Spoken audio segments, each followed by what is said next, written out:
അനുഗ്രഹിക്കണമേ. മിശിഹ നിന്നെ അനുഗ്രഹിക്കട്ടെ. സഹോദരരെ, പ്രത്യാശയില്ലാത്ത മറ്റുള്ളവർ ചെയ്യുന്നത് പോലെ നിങ്ങൾ ദുഃഖിക്കാതിരിക്കാൻ നിദ്ര പ്രാപിച്ചവരെ പറ്റി നിങ്ങൾക്ക് അറിവുണ്ടായിരിക്കണമെന്ന് ഞങ്ങൾ ആഗ്രഹിക്കുന്നു. യേശു മരിക്കുകയും വീണ്ടും ഉയർക്കുകയും ചെയ്തു എന്ന് നാം വിശ്വസിക്കുന്നത് പോലെ യേശുവിൽ നിദ്ര പ്രാപിച്ചവരെ ദൈവം അവനോട് കൂടി ഉയർപ്പിക്കും. കർത്താവിന്റെ പ്രത്യാഗമനം വരെ നമ്മിൽ ജീവനോടെ ഇരിക്കുന്നവർ നിദ്ര പ്രാപിച്ചവർക്ക് മുന്നിലായിരിക്കില്ലെന്ന് കർത്താവിന്റെ വചനത്തെ ആധാരമാക്കി ഞങ്ങൾ പറയുന്നു.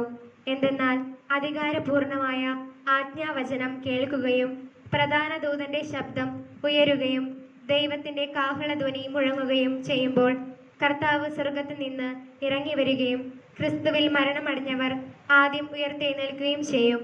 അപ്പോൾ ജീവിച്ചിരുന്നവരായി നമ്മിൽ അവശേഷിക്കുന്നവർ ആകാശത്തിൽ കർത്താവിനെ എതിരേൽക്കാനായി അവരോടൊപ്പം മേഘങ്ങളിൽ സംവഹിക്കപ്പെടും.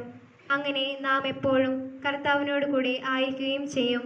അതിനാൽ ഈ വാക്കുകളാൽ നിങ്ങൾ പരസ്പരം ആശ്വസിപ്പിക്കുവിൻ. നമ്മുടെ കർത്താവായ